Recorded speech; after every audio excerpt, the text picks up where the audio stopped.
Dengan viralnya atau dengan dilumrahkannya ya istilah-istilah simbeling singanten ini Pak ya yang menjadi salah satu penyebabnya banyak juga fenomena menikah dengan keris di Bali gitu kan, karena cukup tinggi sih, ada berita-berita yang memang saya dengar gitu Pak, ada yang menikah dengan simbol gitu, salah satunya mungkin yang paling lumrah keris. Adalah dengan keris itu gitu kan, kadang-kadang dengan adegan gitu. Iya betul.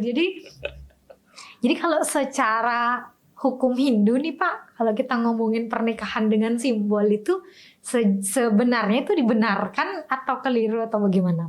Nah itulah seperti tadi bahwa perkawinan dengan keris kan dia sah dengan kerisnya itu, ya, dengan laki-laki yang ini kan tidak ada upacara begitu.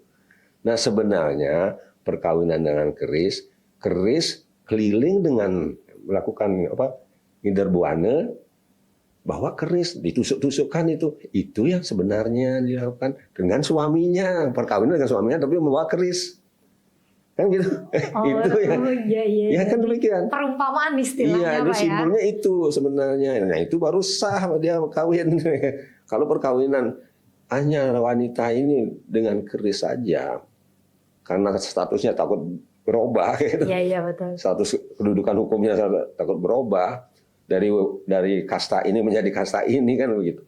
Nah, itu yang ini